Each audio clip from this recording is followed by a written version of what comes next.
Is it worthwhile putting your low content books onto IngramSpark? Well, I'm here to tell you if it is or not.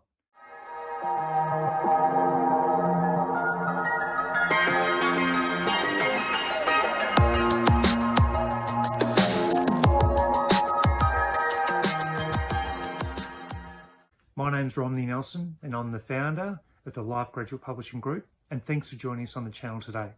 So IngramSpark, there's different things that you need to know about IngramSpark before you actually consider loading your books, low content books, onto IngramSpark. Yes, they accept the higher quantity or higher quality books, or the books of maybe 30,000 words or more, but they've got strict policies in regards to accepting books that are lower content. So what does that mean? Well, it means that you can't go into IngramSpark and load up books that what we call no content, such as line journals, things that don't, or just blank pages. They put a policy out last year in 2020 saying that they were not accepting any of those kinds of books, and also they were getting rid of many of those titles off their platform as well.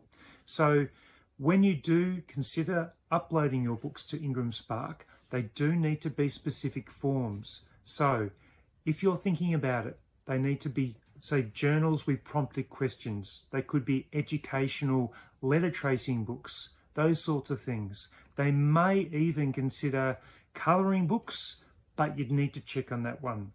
But it is really, really important that you consider using IngramSpark as a platform to upload your low content books. And I'll show you soon about how I've been tracking for 2021 in regards to my book titles on IngramSpark. So let's go to that now, and then I'll talk you more through about how you should go about loading your books on IngramSpark and the things to consider. So let me just go into the operating period that I've had for IngramSpark from January 1, 2021 to the 31st of May. So we're not quite at the end of May, but as you can see, by having the low content books on IngramSpark, there's significant financial gain you can do. So during that period, I've been able to sell just over 2,100 books, going towards 2,200 books. And the compensation for the period to date, was $4,751. So that's a huge amount of income that you can generate from IngramSpark. So that's why I highly recommend that you, as long as you abide by their rules on the content that you're updating or you're putting up on IngramSpark, that you definitely use that platform for your low content books. So as you can see, I've had some great success over 2021 regarding my books on IngramSpark. And it's probably been for the past 12 months that I've actually been loading up the lower content books to Ingram, because I've actually seen the benefit of being able to have those books in distribution across all of the different channels. So remember, when you do load your books to IngramSpark, you need to consider a few things. Firstly, you need an ISBN. An ISBN is the identification of that title or that book, and you need to purchase those. In some countries, for example like Canada, they do offer them for free, but in most countries you do need to purchase them through a group, for example like Thorpe Bowker. And Thorpe Bowker will give you options to purchase ISBN numbers individually, maybe for around about $5 for example, or in bulk orders of around about 100 at times. So it depends on what stage of your publishing journey you're on. Are you just doing one or couple of books every few months, or are you creating many, many books? Therefore, a bulk order purchase of ISBNs is probably the most sensible and more economical way for you to go forward from here as well. Secondly, as I mentioned before, when you use IngramSpark, you need to make sure you're uploading the content which is acceptable to them. Don't go to the trouble of putting any blank line journals on IngramSpark, because they do have an integrity unit that will knock it back. And you don't want to be wasting your time, effort and money by doing that.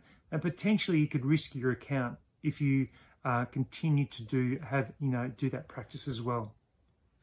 The third thing about IngramSpark, which I love, is that they've got such a wide distribution channel globally. So there's over 30,000 different distribution channels that IngramSpark use. So they could be universities, libraries, schools, online platforms. And the other benefit is that when you do put your book onto IngramSpark, you'll actually probably notice that it goes into Amazon as well.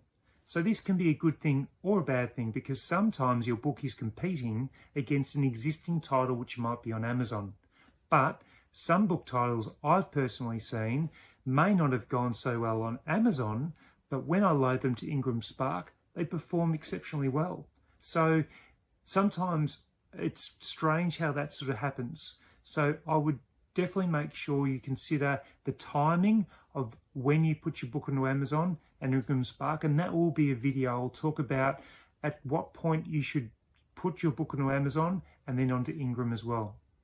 But remember, Ingram also offer, if depending on the types of books you're doing, the ebook, the paperback and the hardback.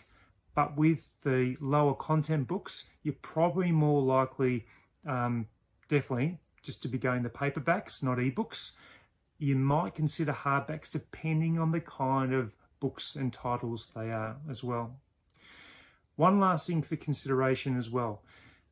The other reason I like putting my books on IngramSpark is because it's diversifying my portfolio of books as well and resources. If I was just reliant on the one platform like Amazon, then I could compromise my whole book publishing by just having one thing. If something untoward happened to my account, or books were taken off. I know recently there was a big software issue that Amazon were facing, where some authors had their books removed, and there was a period of time where they weren't on the platform at all, and then they got put back on. If something did happen, I like having comfort knowing that I've got a number of different revenue streams coming in, and IngramSpark is one of them. The other benefit of IngramSpark is that you really don't have to do any marketing. It's by a force of hand in a way, because we actually don't know from their reporting platform where our sales are actually coming from. So I might have a title that sells 20 copies, but I don't know where those sales have come from. Has it been a school that's purchased one of an educational resource, or has it been an online platform that's purchased it as well?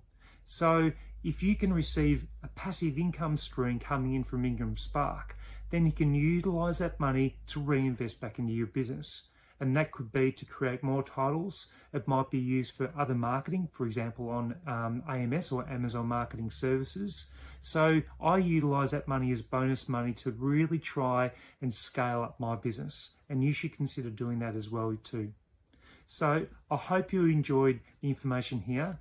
Just to highlight, making sure that, yes, you do consider IngramSpark in regards to low content books, not no content books, low content books, and any high content books that you do have.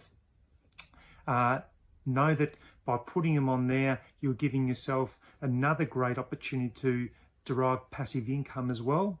And it's a way to be able to reach more of an audience as well, because not everyone purchase their books on Amazon.